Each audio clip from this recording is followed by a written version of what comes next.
आपल्या जिल्हा परिषद शाळा वाबळेवाडी आजच्या या कार्यक्रमाप्रसंगी उपस्थित आपल्या शाळेचे सर्व सन्माननीय विद्यार्थी मित्र, आपल्या गावाचे सर्व सन्माननीय नागरिक, ज्या शेतकरी बांधवांनी या शाळेच्यासाठी ही जमीन दान केली, खरं म्हणजे शेतकऱ्यांच्यासाठी त्याची जमीन ही काळजाचा तुकडा असतो आणि ती जमीन या जिल्हा परिषदच्या शाळेसाठी दिली। ते सर्व सन्माननीय शेतकरी बांधव, आपल्या गावातील आदर्श सरपंच रामभाऊ सासवडेजी, आपले विद्यमान सरपंच रमेशजी गर्दे, माननीय प्रकाशजी वाबळे, भारतीताई वाबळे, विभागाचे आयुक्त माननीय सचिंद्र सिंह प्रताप सिंहजी, संचालक राहुलजी रेखावार, विभागाचे आमचे सर्व अधिकारीगण, खऱ्या अर्थाने ज्यांच्या अथक कष्टातून प्रयत्नातून या शाळेला राज्य आणि देशव्यापी नावलौकिक मिळालेला आहे। मग आमच्या दत्तात्रय वारे गुरुजींच्या पासून तर आत्ताचेही सर्व आमचे शिक्षक बंधू भगिनी, उपस्थित माझ्या मित्रांनो, मला वाटतं की अतिशय अथक कष्टातून आमच्या वारे गुरुजींच्या पासून संपूर्ण गावाने शाळा व्यवस्थापन समितीने खंबीर साथ दिली, गावाने साथ दिली आणि गावाने जर ठरवलं तर शाळेच्या विकासाचं चित्र बदलू शकतं। हा एक आदर्श आपल्या वाबळेवाडीच्या ग्रामस्थांनी घालून दिलेला आहे। आमच्या वारे गुरुजींनी पण त्याचं नेतृत्व केलं आणि मला वाटतं की त्याचे दृश्य स्वरूपात परिणाम आज आपल्याला या ठिकाणी दिसून येत आहे। विद्यार्थी म्हटलं तर आपल्या देशाची ही भवी पिढी आहे। गुणवत्तापूर्ण आनंददायी शिक्षण त्यांना देणं, त्याच्यासोबतच आता शिक्षण विभागाचा संकल्प आहे राष्ट्र प्रथम, आपला देश प्रथम असला पाहिजे।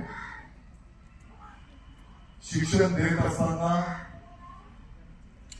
त्या विद्यार्थ्यांना शिक्षण भाकरीचं, शिक्षण राष्ट्रीयत्वाचं, आणि म्हणून तो विद्यार्थी त्याच्या भविष्याच्या जीवनामध्ये स्वतःच्या पायावर खंबीरपणे उभा राहू शकला पाहिजे। या शिक्षण पद्धतीच्या माध्यमातून मला वाटतं की अतिशय आदर्श काम आपल्या संपूर्ण टीमने या ठिकाणी केलेलं आहे।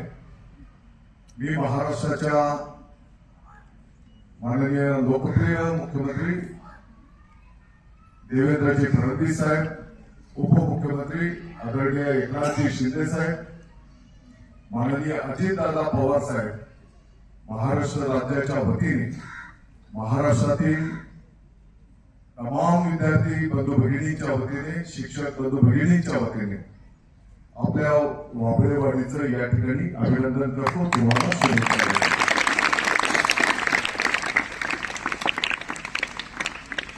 आता आपण जी काही सूचना केलेली आहे,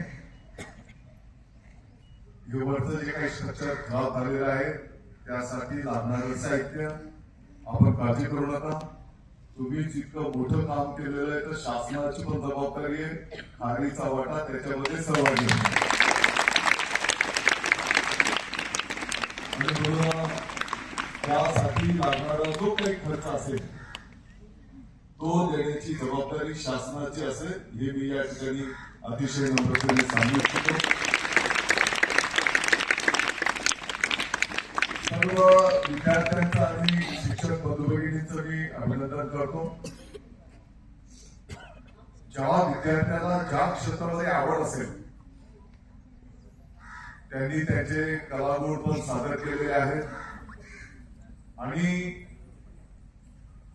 वाबळेवाडीचा जो पॅटर्न आहे की बाबा बालवाडी अंगणवाडी पण शाळेला जोडणं, हा पॅटर्न तुम्ही 2012 पासून चालू केला. कदाचित तुम्ही सुरू केलेल्या त्या पॅटर्नची आता राज्य सरकार पण त्याची अंमलबजावणी करायला घेत. याच्यासोबतच इतरही वेगवेगळ्या नाविन्यपूर्ण बाबी आपण ज्या संपन्न केलेल्या आहेत त्याचं अनुपालन संपूर्ण राज्यव्यापी कसं होईल त्या दृष्टिकोनातून शासन लक्ष घालून प्रयत्न करेल. आपल्याला माहिती आहे की मुख्यमंत्री महोदय, उपमुख्यमंत्री महोदयांचं अतिशय जाणीवपूर्वक शिक्षण विभागाकडे लक्ष आहे. आपण बघितलं असेल शाळेच्या पहिल्या दिवशी नवीन शैक्षणिक वर्ष सुरू होत आहे 16 जून.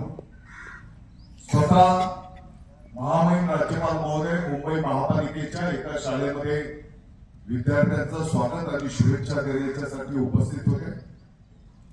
मुख्यमंत्री महोदय देवेंद्रजी फडणवीस साहेब पालघर सारख्या आदिवासी भागाच्या जिल्ह्याच्या एका जिल्हा परिषदेच्या शाळेमध्ये विद्यार्थ्यांचं स्वागत आणि शुभेच्छा देण्यासाठी स्वतः उपस्थित होते.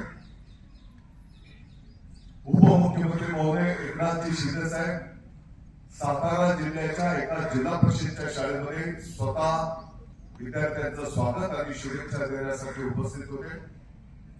माननीय उपमुख्यमंत्री महोदय अजितदादा पवार साहेब पुणे महानगरपालिकेच्या एका शाळेमध्ये विद्यार्थ्यांचं स्वागत आणि शुभेच्छा देण्यासाठी स्वतः उपस्थित होते. यावरून आपल्याला दिसून येईल की जाणीवपूर्वक शासनाचं लक्ष या विभागाकडे आहे आणि येणाऱ्या वर्षभरामध्ये याचे दृश्य स्वरूपात परिणाम आपल्याला राज्यव्यापी त्या ठिकाणी निश्चितपणे दिसून येतील. मला वाटतं की अनेक गोष्टींवर आपण बोलू शकतो, परंतु आपल्या सर्वांना आनंदाची आणि त्यातल्या त्यात वाबळेवाडीसाठी तर अभिमानाची गोष्ट आहे की ही शाळा उभं करण्यामध्ये ज्यांचा सिंहाचा वाटा आहे आपले वारे गुरुजी, त्यांच्याच नेतृत्वाखाली जालिंदर नगरच्या शाळेला लोक सहभागातून 1 क्रमांकाचं मतदानाद्वारे निवड त्या ठिकाणी जगाच्या पाठीवर करण्यात आली आणि त्या शाळेचा कार्यक्रम त्याची प्रेरणा असं वाबळेवाडीची प्रेरणा आहे, तसंच जालिंदर नगर शाळेची पण प्रेरणा संपूर्ण राज्याच्या शाळेंना त्या ठिकाणी मिळाली पाहिजे. आणि म्हणून तो कार्यक्रम पण आपण आपल्या सगळ्यांना तिकडे जायचा आहे आणि म्हणून वेळेचं भान मी या ठिकाणी ठेवेन. आपण दुसरी सूचना केली की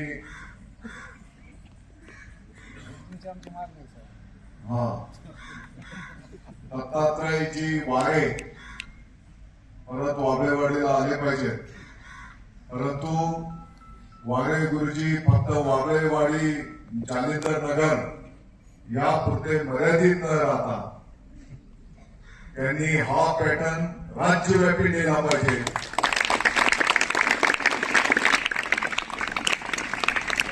वाबळेवाडीला पण येते आमचं म्हणणं वाबळेवाडीला पूर्ण बदली होऊन त्याला इथं बांधून ठेवायचंच नाही.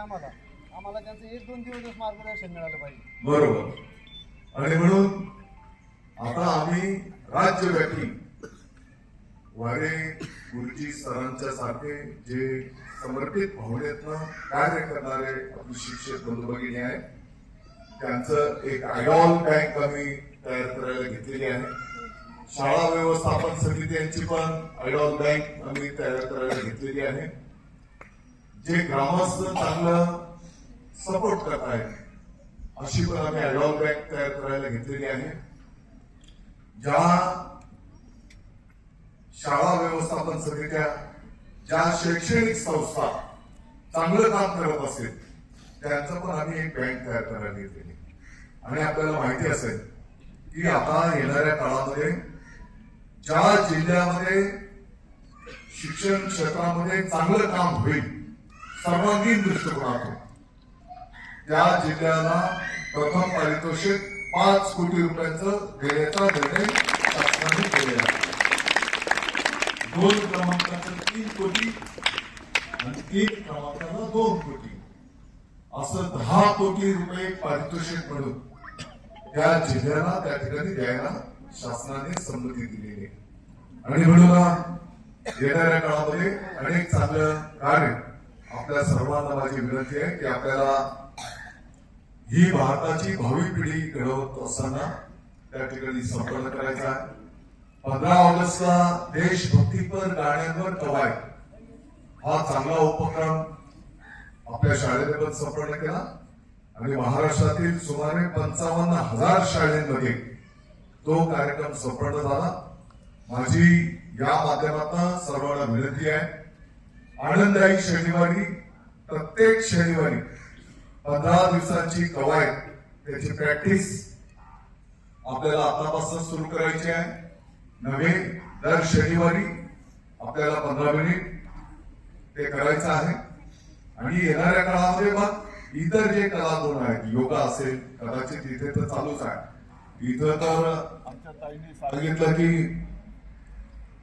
अंगणवाडी बालवाडी पासूनच तुम्ही 3-4 वेगवेगळ्या भाषेमध्ये विद्यार्थ्यांना प्रशिक्षण दिलेलं आहे. संस्कृत पासून, जपानी पासून तर वेगवेगळ्या भाषेमध्ये मुलं बोलत होती, आहे का नाही? तर मला वाटतं की तुमचं मी अभिनंदन करतो, तुम्हाला शुभेच्छा देतो. आणि निश्चितपणे वाबळेवाडीला यायला मला थोडासा उशीर झाला. मध्यंतरीच्या काळामध्ये अतिवृष्टीमुळे आपण हा कार्यक्रम थोडा पोस्टपोन केला होता आणि म्हणून आज वाबळेवाडीच्या या पवित्र मंदिरामध्ये येण्याचं भाग्य मला मिळालं. मी स्वतःला भाग्यवान समजतो. निश्चितपणे इथून खूप चांगल्या गोष्टी शिकायला मिळालेल्या आहेत आणि वाबळेवाडीचा पॅटर्न राज्यव्यापी कसा नेता येईल त्या दृष्टिकोनातून शिक्षण विभाग त्या ठिकाणी काम करेल. मी वेळेचं भान ठेवतो. आता आपल्या वर्गांमध्ये लहान बाळांना थोडासा खोकला येत होता. मी तालुक्याच्या आरोग्य अधिकाऱ्यांना सूचना केलेली आहे की सर्व विद्यार्थ्यांच्या आरोग्याची तुम्ही तपासणी करा. त्यासाठी जे काही उपचार करण्याची गरज असेल, कारण ही साथ संपूर्ण राज्यामध्ये चालू आहे आणि म्हणून विद्यार्थ्यांच्या आरोग्याची सुद्धा काळजी आपल्या सर्वांना त्या ठिकाणी घ्यायची आहे. विद्यार्थ्यांच्यासाठी आता स्कॉलरशिप पूर्वी जुन्या काळी 4थी आणि 7वीला घेतली जायची. मध्यंतरीच्या काळामध्ये 5वी आणि 8वी करण्यात आली. चालू वर्षाला 4थी आणि 5वी दोन्ही वर्गांच्यासाठी ही स्कॉलरशिपची परीक्षा संपन्न होईल आणि 7वी आणि 8वी मुद्दामून तुम्ही तयारीला लागावं म्हणूनच इथूनच मी घोषणा करतो. 7वी आणि 8वीची सुद्धा स्कॉलरशिपची परीक्षा चालू वर्षाला होणार आहे आणि पुढच्या वर्षाच्या पासून 4थी आणि 7वी अशा पद्धतीने स्कॉलरशिपची परीक्षा आपण त्या ठिकाणी घ्यायला घेणार आहोत. आणि स्कॉलरशिप मध्ये विद्यार्थ्यांच्या साठीचा कोटा पण आपण वाढवतो, संख्या पण वाढवतो की जेणेकरून अभ्यास करणाऱ्या कष्टपूर्वक मेरिटमध्ये येणाऱ्या विद्यार्थ्यांना ती शिष्यवृत्ती त्या ठिकाणी एक शाबासकी म्हणून मिळाली पाहिजे. या दृष्टिकोनातून त्या ठिकाणी आपण काम करणार आहोत. मला वाटतं की वरच्या वर्गाचा विद्यार्थी खालच्या वर्गाच्या विद्यार्थ्यांना शिकवतो एक चांगला पॅटर्न आपल्या शाळेचा आहे आणि म्हणून या चांगल्या गोष्टींची काल रात्रीच आम्ही नोंद केलेली आहे आणि तो पॅटर्न वेगवेगळ्या गोष्टींचं जसं आता अनेक विद्यार्थ्यांनी त्याचे कलागुण सादर केलेले आहेत. आपल्या गावातले अनेक भगिनी आमच्या की त्या एक सेवाभावी कार्य म्हणून या ठिकाणी विद्यार्थ्यांना आपली कलागुण आणि शिकवायला पण येतात. त्या सर्वांचा पण मी आभार व्यक्त करतो.